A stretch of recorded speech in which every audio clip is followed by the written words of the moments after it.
ഇറാനെ സംബന്ധിച്ചിടത്തോളം ഡേ 1 മുതൽ ഒരു യൂണിഫിക്കേഷനുള്ള ഒരു സ്റ്റേജ് US ഡിവിഷൻ ആഗ്രഹിക്കുമ്പോൾ ഒരു യൂണിഫിക്കേഷൻ ഉള്ള ഒരു സ്റ്റേജ് ഞാൻ ഏറ്റവും അതായത് കഴിഞ്ഞ ഫെബ്രുവരി മുതലേ പറയുന്നുണ്ട് ഈ GCC കൺട്രീസ് തിരിച്ചു ചിന്തിക്കാൻ തുടങ്ങിയാണ് ഞങ്ങൾ എന്തിന് US ബേസ് കൊടുത്ത് അടി വാങ്ങണം.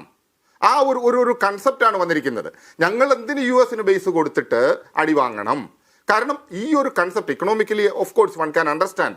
പക്ഷേ ഈ ഒരു രീതിയിലോട്ട് വരുമ്പോൾ നിഷാദെ ആ ഒരു കാൽക്കുലേഷൻ ഇക്വേഷൻസ് മാറും.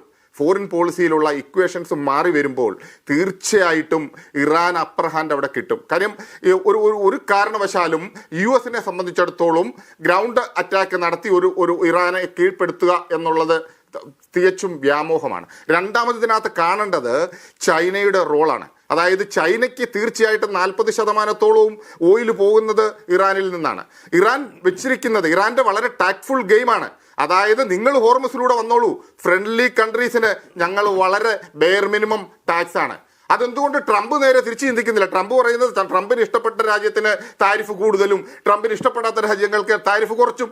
പക്ഷേ ഇറാൻ പറയുന്നത് ഞങ്ങളുടെ ഫ്രണ്ട്ലി കൺട്രീസിന് ഹോർമസിലൂടെ വന്നോട്ടെ, ഇന്ത്യ ആയാലും ചൈന ആയാലും UAE ആണെങ്കിലും വരട്ടെ, ഒരു കുഴപ്പവുമില്ല, ഞങ്ങൾ താരിഫ് റേറ്റ് വളരെ കുറച്ചായിരിക്കും. മറ്റുള്ള രാജ്യങ്ങളെ ഡിക്റ്റേറ്റ് ചെയ്യണമെന്നുണ്ടെങ്കിൽ ഞങ്ങൾ തീരുമാനിക്കും.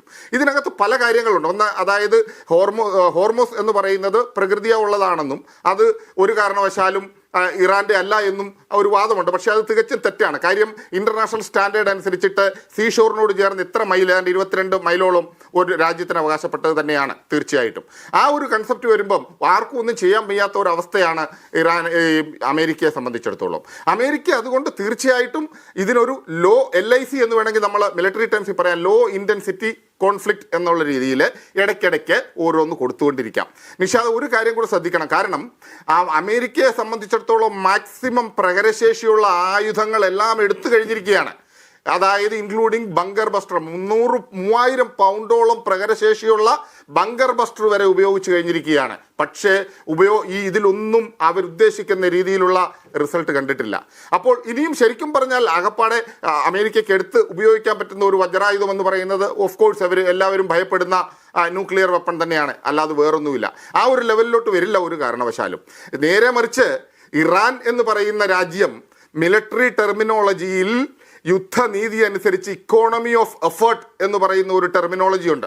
ആ ഇക്കോണമി ഓഫ് എഫേർട്ട് എന്നുള്ള രീതിയിലാണ് ആ ഇറാൻ്റെ തന്ത്രം. അതായത് വളരെ കുറഞ്ഞ എഫേർട്ട് കൊടുത്തിട്ട് വളരെ കൂടിയ റിസൾട്ട് കിട്ടുക എന്നുള്ള രീതിയിൽ. അവരെ സംബന്ധിച്ചിടത്തോളം മിസൈൽസുകളാണ്. അത് വീണ്ടും ഞാൻ പറഞ്ഞല്ലോ, മിസൈലുകൾ അവരെ സംബന്ധിച്ചിടത്തോളം അവരുടെ ജോഗ്രഫിക്കൽ അഡ്വാൻറ്റേജ് ആണ്. ആ ജോഗ്രഫിക്കൽ അഡ്വാൻറ്റേജ് ടാക്ടിക്കൽ അഡ്വാൻറ്റേജ് ആയിട്ട് കൺവേർട്ട് ചെയ്ത് അവർ അമേരിക്കയെ വിറപ്പിക്കുകയാണ് ഇപ്പോൾ ചെയ്യുന്നത്.